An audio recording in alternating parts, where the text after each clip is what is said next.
A paz do Senhor para os irmãos, professores e alunos da Escola Dominical. Vamos às pinceladas da lição de número 3, que será ministrada em 21 de outubro de 2018, próximo domingo, que traz como título O Crescimento do Reino de Deus.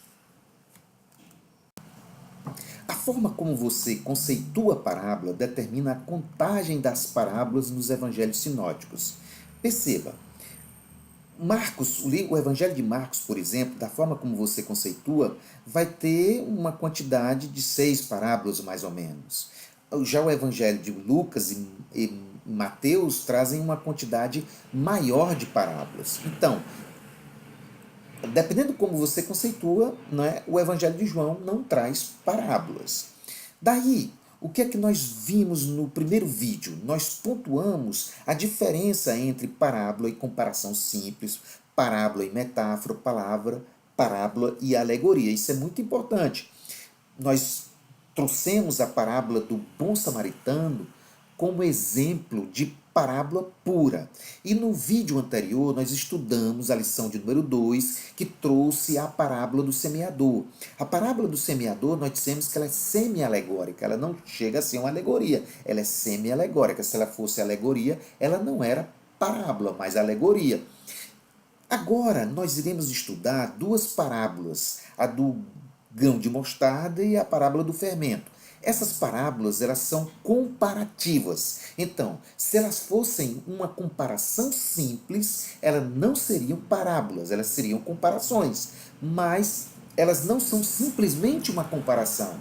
Elas contêm uma história envolvida. Logo, nós vamos diferenciar, então, a parábola comparativa de uma simples comparação. É isso que nós vamos ver. Então, a primeira coisa que você deve perceber é isso, é que nós estaremos diante de uma parábola diferente, não é uma parábola pura. A segunda coisa é que essa parábola não é semi-alegórica. Então você não vai procurar dar significado a todos os elementos dessa comparação, a todos os detalhes que aparecem na historinha dessa comparação. Não, não faça isso, senão você vai cometer um erro de interpretação. E essas duas parábolas, você que é estudioso, você vai perceber interpretações completamente contraditórias, teólogos dizendo que é uma coisa e outros dizendo que é outra. Então nós vamos ter aqui na nossa revista uma interpretação, mas você vai encontrar teólogos trazendo interpretações bem diferentes. Então, vamos ver aqui o que é que o autor da nossa revista diz. Ele diz o seguinte: esses detalhes, por se tratar de uma parábola, não devem nos prender. Muitas pessoas têm se perdido aos detalhes na interpretação de parábolas. Daí você, dando significado, fazendo uma parábola ser igual a uma alegoria, aí você termina errando a interpretação. Como nós estamos diante de uma parábola comparativa, nós não vamos seguir o mesmo método de uma parábola pura ou de uma parábola semi-alegórica, onde nós nos preocupamos em saber para quem foi dirigida. Não que nós não procuremos saber para quem foi dirigida. É importante, mas apenas nós não vamos seguir o mesmo método, trazendo os pontos de referência, ok? Bom, a primeira parábola que nós vamos ver aqui é a parábola do grão de mostarda. Então perceba, veja a comparação simples. O reino dos céus é semelhante a um grão de mostarda. Observe, se o texto terminasse aqui, esse período tivesse um ponto fechando, seria uma comparação simples. Mas como o texto não termina aqui, então, logicamente, o reino dos céus não é semelhante a um grão de mostarda. Simplesmente. É um grão de mostarda diferente, está especificado. Ele vai dizer que tipo é esse grão de mostarda. É como se tivesse aqui a palavra bonito.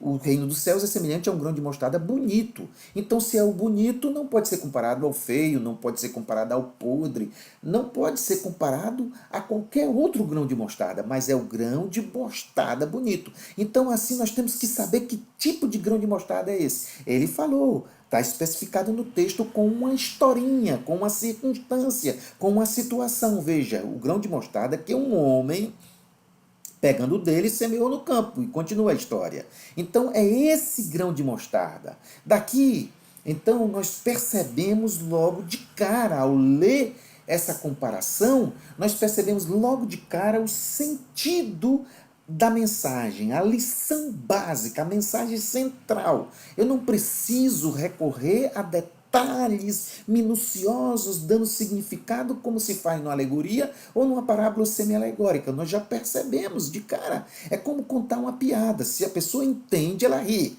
Se a pessoa não entende, ela não ri. Aí você vai explicar a piada. Aí perdeu a graça. Da mesma forma, se você for explicar todos os detalhes, aí perde a graça. Mas é o que nós vamos fazer. Dar uma explicação de alguns detalhes dessa parábola. Mas você já sabe a lição. Qual é? É que o crescimento do reino de Deus partiu de um ponto pequeno, imperceptível, e se tornou grande e visível. Certo? Então é o crescimento do evangelho, certo? Que partiu de que houve um crescimento nele, do evangelho, a ponto de crescer comparado com a árvore, vir aves e se aninhar. Ok? É isso que nós vamos estudar e perceber. Seguindo o mesmo raciocínio, na parábola do fermento, nós temos também aqui uma comparação simples, da mesma forma. O reino dos céus não é semelhante ao fermento.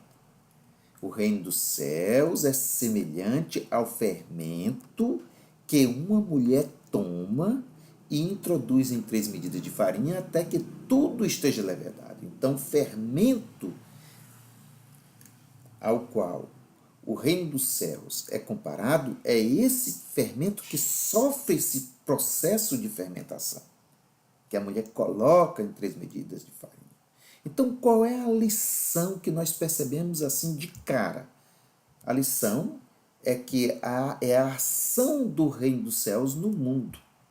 Então, nós não vamos aqui procurar chifre em cabeça de cavalo, ficar procurando dar significado à mulher, às 3 medidas, enfim.